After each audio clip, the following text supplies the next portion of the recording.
What's happening, guys? Pete back with you for an all-new edition of the Music Box Pete podcast. Hope you guys are doing well.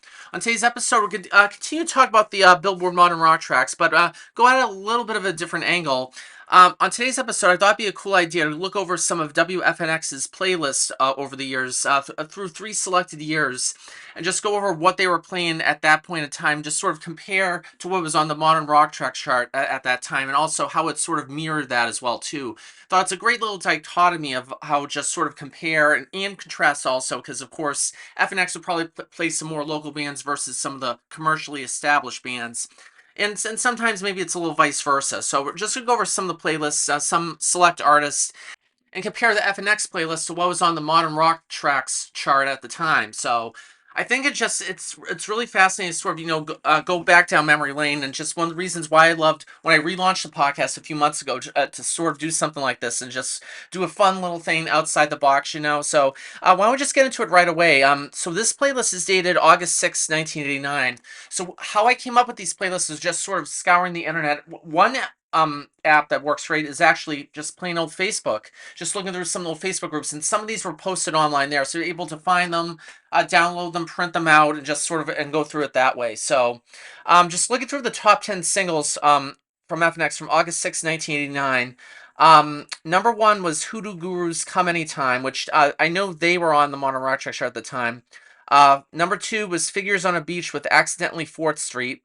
Number three was the Ocean Blue Between Something and Nothing, which I played on the I think it was the second edition of the relaunch podcast. So I talked a little bit about the Ocean Blue, play their song at the end of the cast too. So they were absolutely incredible when I checked them out, because I never heard of them, but to describe, they just had sort of the perfect element of sort of that established alt indie rock cred right then and there. I think they're from like somewhere in Pennsylvania too, but FNX played them a lot back in the day. And I came across an old photo of them at some diner that was near FNX. They were doing like a on air like interview or something. The photo was taken afterwards. It was at some diner. You can kind of see it like back in time what the prices were like, the menus at that point in time. But it was great to sort of see the band all posed together in that sort of element. It's a moment in time it's like a frozen snapshot in time. But yeah, that's just a fun little tidbit. Number four is the Beastie Boys, "Hey Ladies." Number five, Malcolm McLaren, "Deep in Vogue." Number six, Tin Machine, "Heaven's in Here." Number seven, You Soon Endure with "Shake the Tree." Number eight, The Graces, "Lay Down Your Arms." Number nine, U2, "All I Want Is You." And number 10 was 24/7's "Jungle Boogie." So, of course, Beastie Boys are on there. Of course, U2 really took off commercially. Though U2 have been around since like 1980 or so. That getting some hits back then. But right when the Modern Rock Track launched in '88, a lot of their stuff like "Angel of Harlem," some of those songs too, because I think the Josh Tree came out in '87. So I think a lot of the songs that were on there didn't chart, because obviously because the Modern Rock Track chart hadn't launched yet. So some of those songs got cut off. And again, it's one of the things.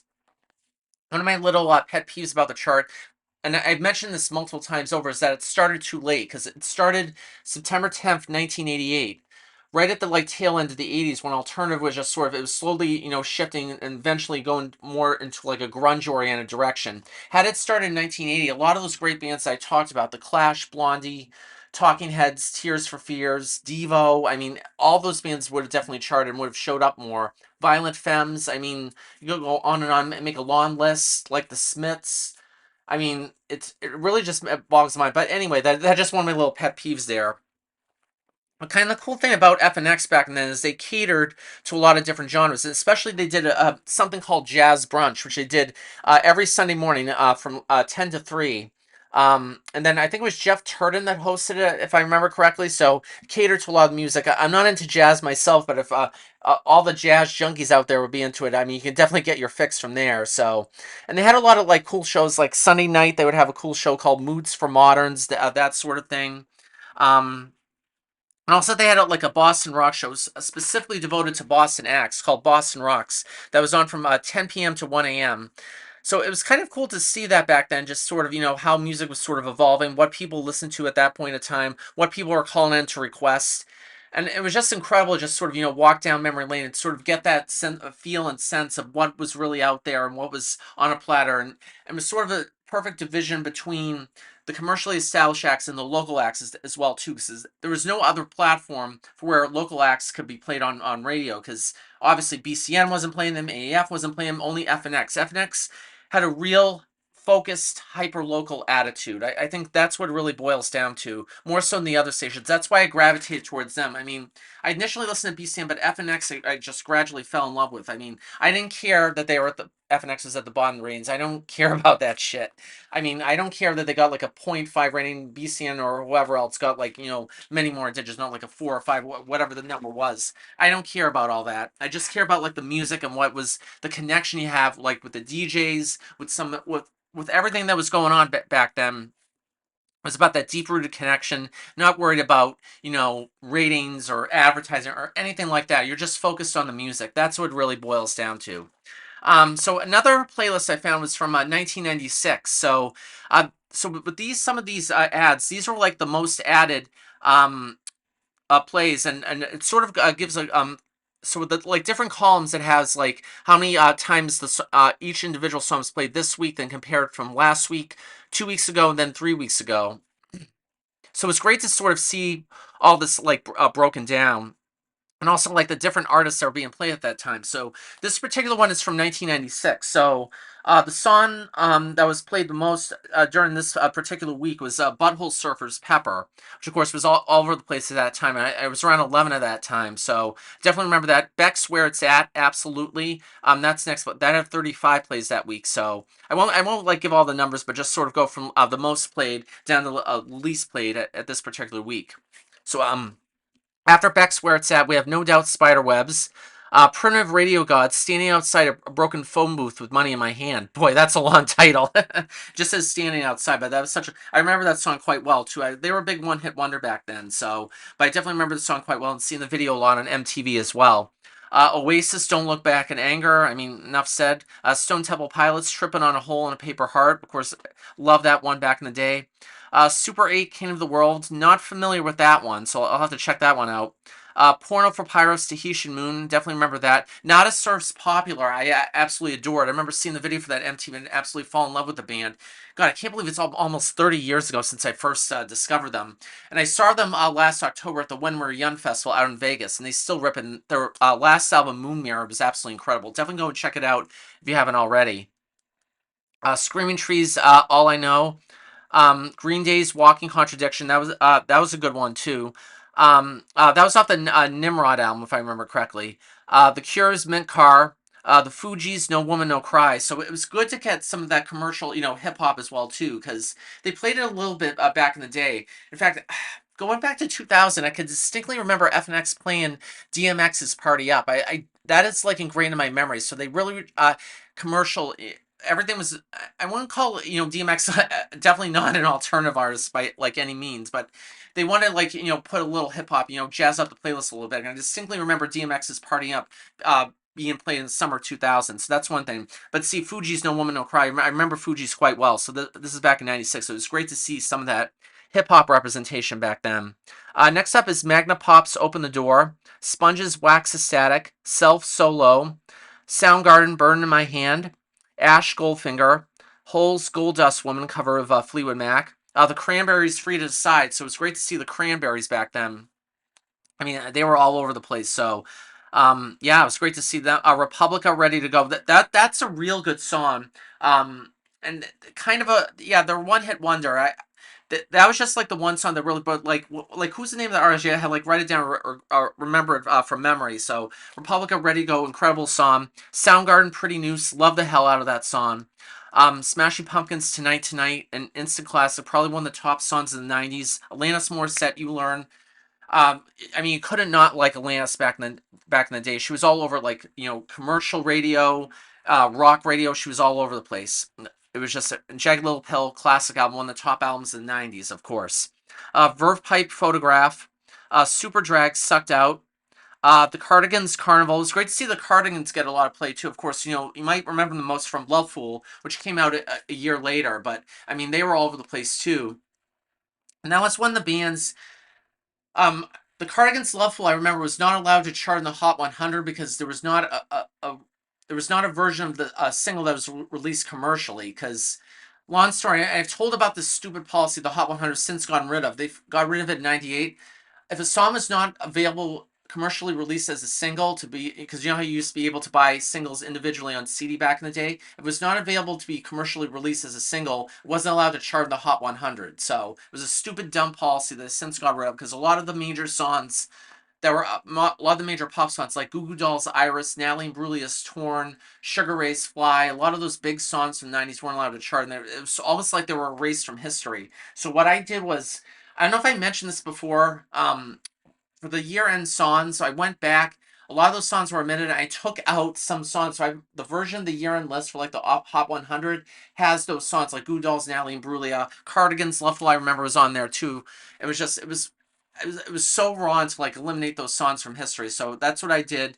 I would rub it in Billboard's face, saying you screwed up royally. It just Billboard has been a little thorn in my side for years and years with their stupid policies. Again, don't get me started on the holiday songs, because now holiday Christmas songs are now allowed to chart in the Hot 100. I'm like, but you already have a separate chart for those. I mean, what the hell's up with that? So okay, enough about that rant. But next up is Jules, Who Will Save Your Soul. Jewel was fantastic back in the day, so good to see that representation. Sort of FNX branching out, including just sort of different songs, and not really sticking to the alt rock formula. So Electronics, Forbidden City, and Filters, Jurassitol rounded out the list. All right, we're gonna go over to 1997 right now, and this is where music really started like hit its peak. So the top song that was played the list. Again, we're going for like songs from most played to least played during this particular week. First one was Oasis, Do You Know What I Mean? Great song. Smash Mouth, Walking on the Sun. That song was all over the place back then. Sublime's Runway. I thought Sublime was horribly overplayed back in the day. I thought they were played way, way, way, way too much. Kind of overexposed, in my opinion. Sugar Ray's Fly. Love that song. One of the seminal songs of the 90s. We talked a little bit about that. Lauren Christie's Breed. Smashing Pumpkins, The End is the End is End. Monaco's What Do You Want? U2, Last Night on Earth. Live, Turn My Head. Line Rock, Fire Up the Shoe Saw. Mansun, Wide Open Space. 311 Transistor. Was a huge 311 junkie back in the day. And just love the hell out of them. Saw them multiple times in concert too at Great Woods, which I only recognize as Great Woods and not like the corporate name of Tweeter Center, which was the other name. Then now it's known as the Xfinity Center, which is an even more horrible name to try to get this corporate sponsorship thing. A lot of people only recognize it as Great Woods, and you're not wrong there. I still call it Great Woods from time to time. Next up is Chemical Brothers, Block Rock and Beats. Love the hell out of that song. That was all over the place. Prodigy's Breathe. Summer Camp, Orator. Beck, Jackass. Love that song.